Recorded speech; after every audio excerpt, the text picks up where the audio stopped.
Teknologi terlalu canggih, kesalahan Marquez di Mugello. Mugello, Italia. Sirkuit cepat dengan karakter brutal. Marc Marquez berdiri di grid yang paling depan, guys. Pole position ke-100-nya dalam sepanjang karirnya. Tapi 3 detik sebelum lampu dinyalakan, lalu kemudian semuanya berubah saat Marc kelupaan. Dia merasa bahwa hold device atau launch controlnya itu sudah nyala, tetapi ternyata belum. Lalu kemudian dashboardnya mengirimkan notifikasi bahwa harus dinyalakan.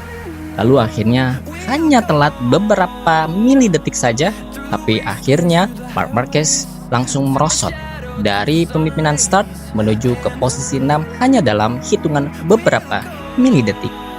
Bukan karena mesin GP25-nya lambat, guys, tapi karena satu hal yang sering kita abaikan, teknologi yang terlalu kompleks untuk manusia.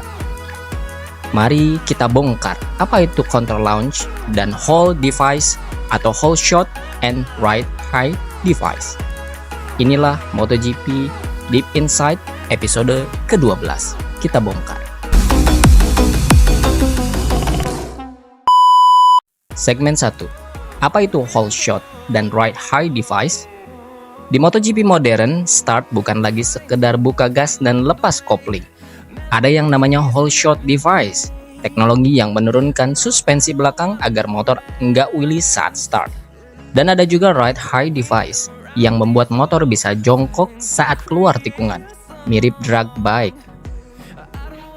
Teknologi ini awalnya revolusioner, diciptakan Ducati, lalu diikuti semua pabrikan. Tapi makin kesini sistemnya makin kompleks, ada aktivasi manual, ada mapping elektronik, bahkan respon sistem yang bergantung urutan pemakaian.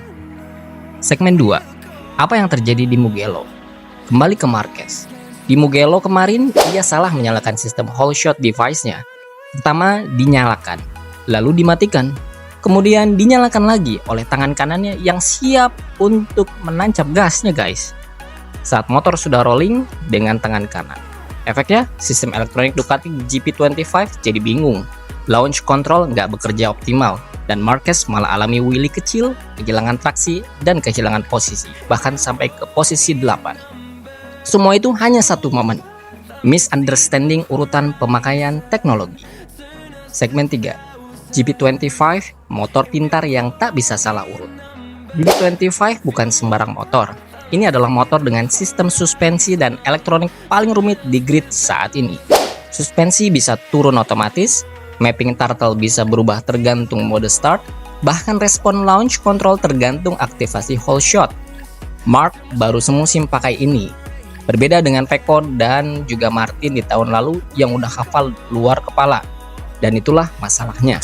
Ketika teknologi terlalu cepat, manusia belum tentu bisa mengimbangi.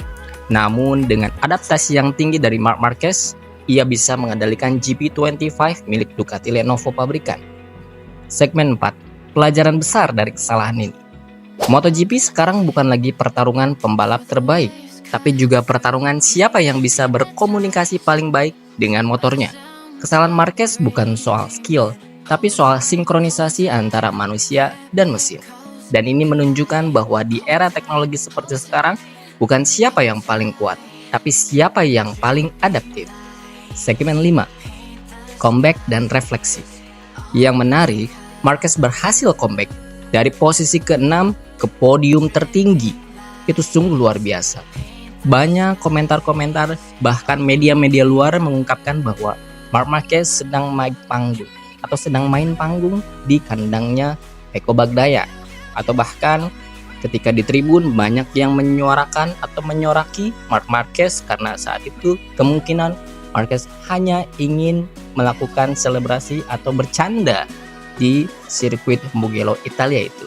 Tapi kita semua tahu kalau startnya normal, dia bisa menang. Dari sini kita belajar bahwa teknologi bisa jadi pedang bermata dua. Dan Marc Marquez bahkan setelah 100 kali pole masih terus belajar. Karena MotoGP hari ini bukan soal siapa yang tercepat, tapi siapa yang paling memahami sistem di balik kecepatan itu. Gimana menurut kamu, guys?